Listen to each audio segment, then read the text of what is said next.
ప్రియమైన దేవుని వారలారా, ఈ దినమున కొరకై దేవుడు మనకు ఏర్పరిచిన వాగ్దానము లూకాసు వార్త 11వ అధ్యాయము 1వ వచనము.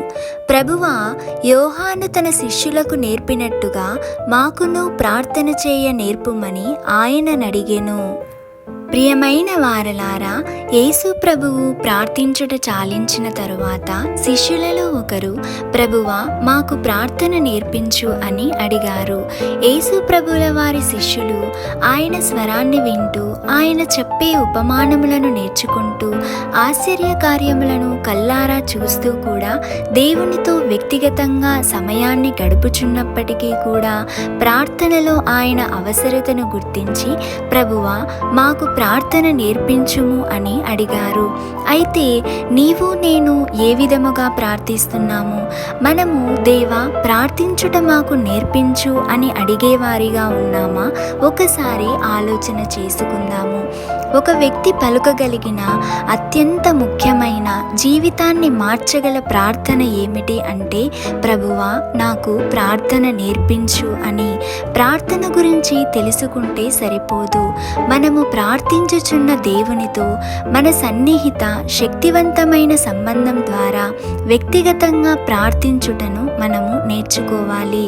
మనం ప్రార్థించేటప్పుడు మన ప్రార్థన నిజంగా దేవుడు వింటున్నాడా లేదా అని ఎప్పుడైనా మనసులో అనుకున్నారా? ప్రార్థించుట అయిపోయిన తరువాత మన ప్రార్థన మనం అడిగిన విషయం పట్ల కొంత సాధించింది అనే నమ్మకము కలిగిందా? అలాగే మన ప్రార్థనా జీవితము సంతృప్తికరంగా ఉందా? ఈ ప్రశ్నలన్నింటికీ సమాధానము ప్రార్థన ఎలా చేయాలో నేర్చుకోవటము. ప్రార్థన ద్వారా దేవునితో లోతైన, గొప్పదైన, శక్తివంతమైన సంబంధాన్ని కలిగి ఉండుటకు ఆశపడే వారముగా మనము ఉండాలి. మనము దేవుని అంగీకరించాము కాబట్టి ఏదో ఖచ్చితంగా ప్రార్థన చేయాలి. అది కూడా ఒక పనిగా ప్రార్థన చేయకుంటే మళ్ళీ దేవునికి కోపం వస్తుంది, ఏదైనా జరుగుతుంది అని మొక్కుబడిగా చేయకూడదు. ప్రార్థించనిదే ఒక దినము కూడా తృప్తిగా జీవించలేము అనే రీతిగా మనము ప్రార్థించాలి. ప్రార్థన అనేది విధి కాదు, అది ఒక గొప్ప భాగ్యమని మనము గ్రహించాలి. ఇంకా దేవుని భయముతో నిజముగా నా ప్రార్థన విని జవాబు పంపిస్తాడా అనే ఆలోచనతో కాకుండా, ఆయన వాక్యము చెప్పినట్టుగా ధైర్యముతోనూ విశ్వాసముతోనూ ప్రార్థించే వారిగా మనందరము కూడా ఉండాలి. ఈ రీతిగా మనము కూడా దేవా, ప్రార్థన నేర్పించు అనే వారముగా ఉండాలి. ప్రార్థన. పరిశుద్ధుడవైన దేవా, కృపగలిగిన తండ్రి, మీ పాదములకు లెక్కలేని స్తోత్రములు చెల్లిస్తున్నాం ప్రభువా.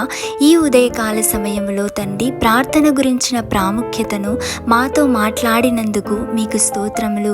అవును యేసయ్య, ఈ క్షణము ప్రార్థన రాని స్థితిలో మేమున్నట్లయితే ప్రభువా, ప్రార్థన ఎలా చేయాలో మాకు నేర్పించండి. మీ సన్నిధిలో ఏ రీతిగా మొరపెట్టాలి, మీతో సన్నిహిత సంబంధాన్ని ఏ రీతిగా మేము కలిగి ఉండాలో మాకు నేర్పించండి. అవును యేసయ్య, ఆనాడు శిష్యులు అడిగినప్పుడు ప్రార్థన చేయుట నేర్పిన దేవుడవు తండ్రి, ఈ దినము ప్రభువా, మేమందరము కూడా నీ సన్నిధిలో అడుగుచున్నాము తండ్రి. మా అందరికీ కూడా విశ్వాస సహితమైన ప్రార్థనను నేర్పించుమని యేసయ్య, మీరే మాకు కృపను దయచేయమని నజరేయుడైన యేసు నామంలో అడిగి వేడుకొని పొంది ఉన్నాము తండ్రి. ఆమేన్.